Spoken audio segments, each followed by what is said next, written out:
L'esclavage, l'une des pratiques les plus atroces de l'histoire de l'humanité, n'appartient pas seulement au passé. Malgré les progrès en matière de droits humains, ces échos résonnent encore aujourd'hui. De nos jours, on estime que plus de 40 millions de personnes vivent dans des conditions d'esclavage réelles. L'exploitation par le travail, la servitude domestique et la traite des êtres humains ne sont que quelques-unes des manifestations de cette réalité.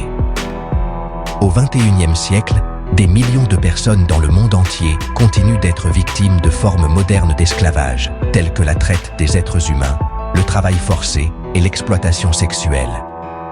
Et près de 80% de la population mondiale vit dans des conditions de servitude économique, sous forme de prêts ou de dettes.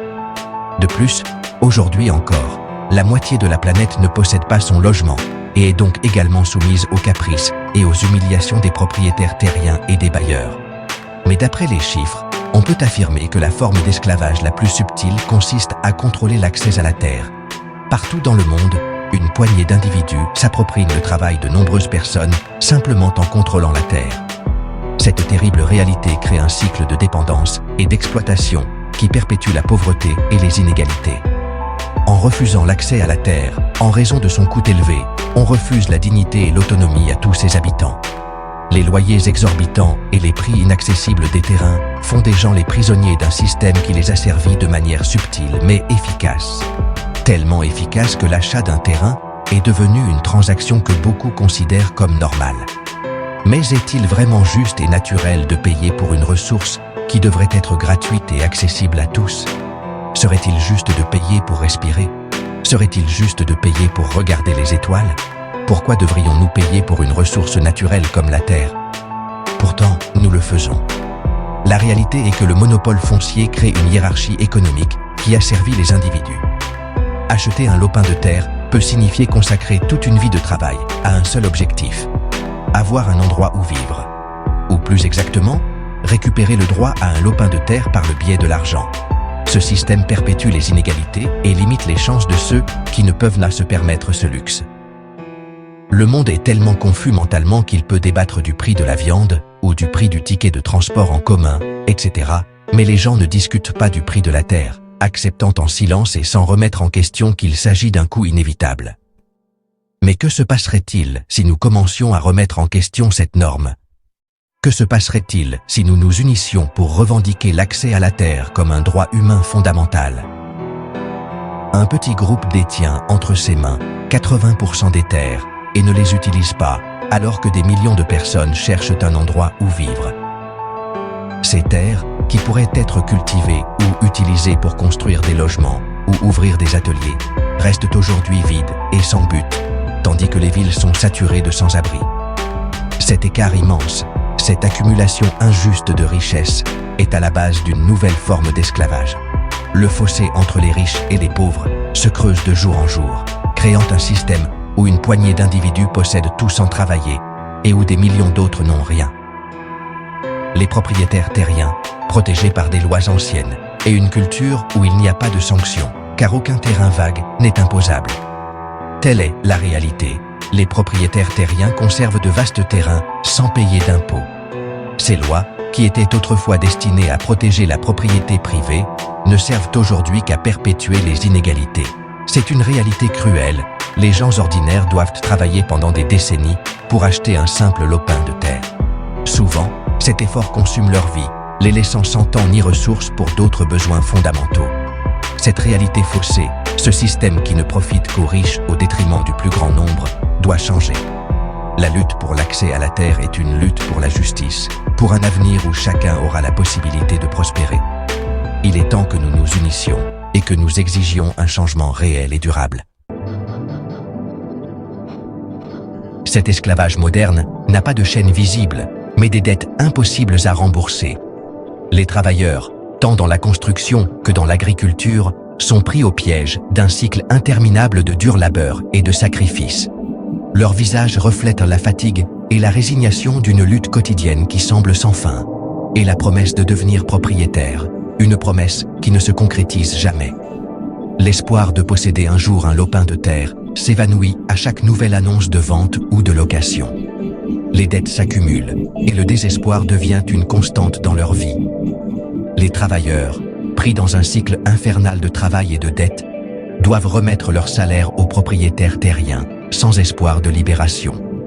Chaque billet remis est un rappel de leur situation précaire, et chaque jour de travail est une lutte pour la survie. Les prix des terrains, gonflés par la spéculation et l'absence de contrôle, deviennent inaccessibles pour la plupart. La spéculation immobilière crée une barrière infranchissable pour ceux qui rêvent de posséder leur propre logement. Les terrains vagues, les friches, avec leurs pancartes « à vendre », deviennent les symboles d'une promesse non tenue.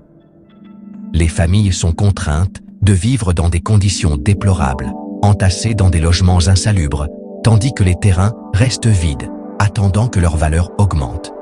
Les enfants jouent dans des quartiers pauvres, inconscients de tout, ignorant que leur avenir est conditionné par l'injustice d'un système qui privilégie le profit au détriment du bien-être humain. Cette injustice flagrante, ces chiffres alarmants, ces mots si évidents, cette négation du droit fondamental à un lopin de terre, cette négation monstrueuse d'un logement décent, tout cela ne peut plus durer. Les manifestations pour le droit au logement sont un cri d'espoir et de détermination.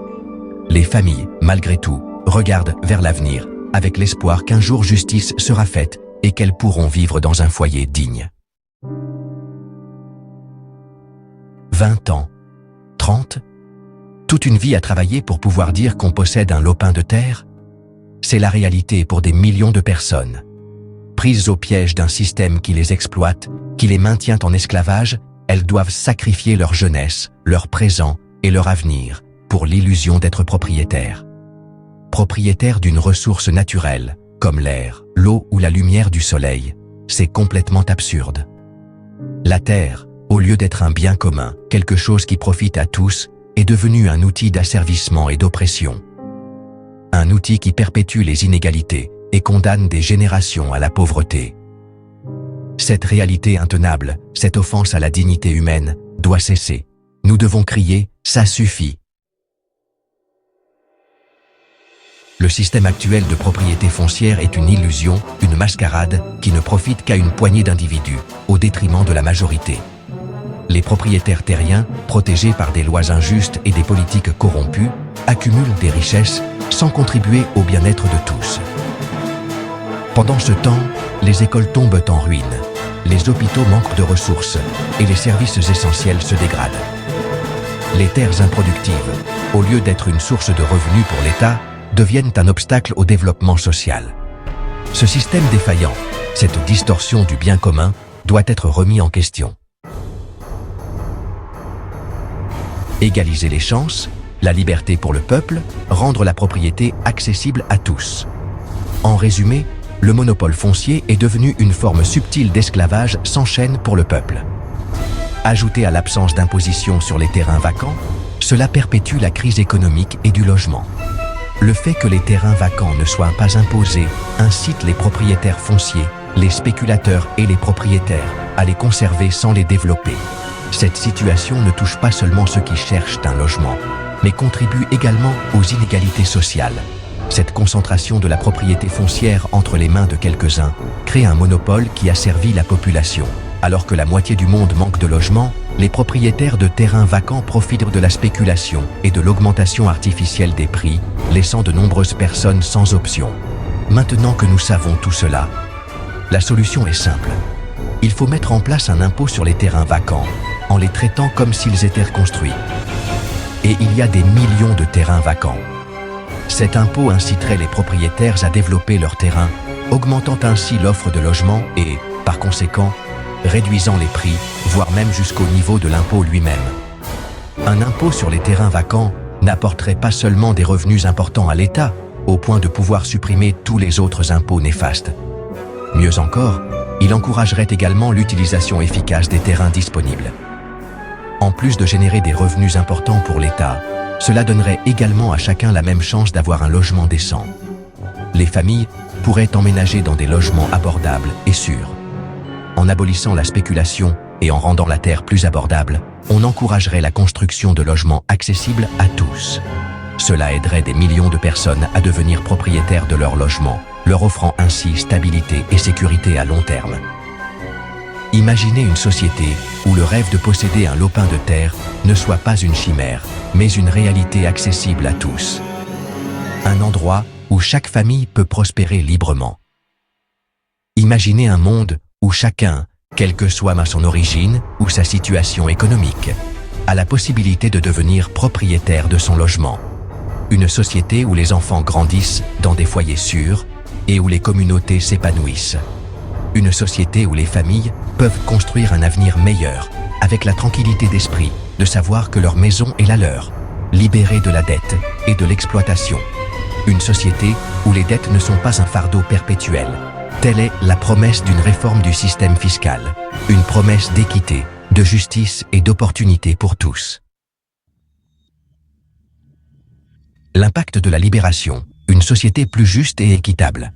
Les avantages de prélever un impôt unique sur la valeur intrinsèque des terrains, où les terrains vagues seraient taxés comme s'ils étaient construits, et où les terres non exploitées seraient taxées en fonction de leur capacité de production, vont bien au-delà du logement.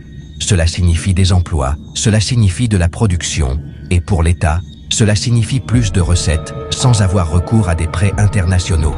Car en instaurant un impôt foncier unique, on pourrait créer une source de revenus fixe, plus stable et plus prévisible pour l'État. Cela permettrait de financer les services publics essentiels, tels que l'éducation, la santé et les infrastructures. La mise en place d'un tel système pourrait marquer le début d'une nouvelle ère de prospérité. En allégeant la pression fiscale sur le travail, l'épargne, le commerce et la production, on encouragerait l'investissement et l'esprit d'entreprise. Les gens seraient plus incités à innover et à créer, ce qui pourrait se traduire par une croissance économique soutenue et la création d'emplois.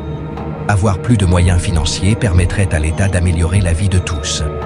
Dans le même temps, libérer la terre de la spéculation stimulerait l'économie, créerait des millions d'emplois et générerait des opportunités pour une croissance durable. C'est la promesse d'un avenir plus juste, plus équitable et plus prospère pour tous. Briser les chaînes, le pouvoir de l'action collective. Changer un système injuste et esclavagiste ne se fait pas tout seul. Cela nécessite l'action conjointe de ceux qui refusent d'accepter l'état actuel des choses. Il est temps que le peuple se lève, fasse entendre sa voix et exige un véritable changement. La lutte contre la monopolisation des terres est une lutte pour la dignité, pour l'égalité et pour l'avenir. C'est une lutte qui nous concerne tous, quelle que soit notre position sociale ou économique. Ensemble, nous pouvons briser les chaînes de l'esclavage moderne et construire un monde meilleur pour nous et pour les générations futures. Un avenir radieux. Imaginons un monde sans esclavage moderne. Imaginons un monde où la terre, au lieu d'être un outil d'oppression, devient un moteur de progrès social.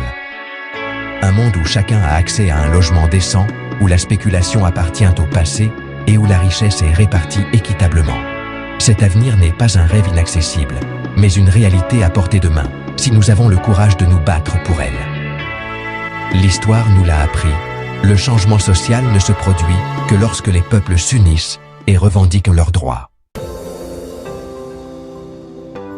Le temps de l'indifférence est révolu. Ouvrons les yeux sur la réalité. L'esclavage moderne n'est pas un problème lointain.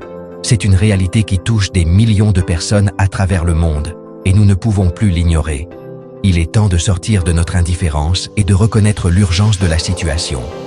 L'avenir de notre société, la possibilité d'un monde plus juste, dépend de notre volonté d'agir. Ne soyons pas complices de cette injustice. Levez-vous, exprimez-vous et luttez pour un avenir où la terre est un droit, pas un privilège. La terre ne devrait pas être un symbole d'esclavage, mais un espace de liberté et de croissance. Il est temps de repenser notre relation à cette ressource vitale et de lutter pour un accès équitable pour tous.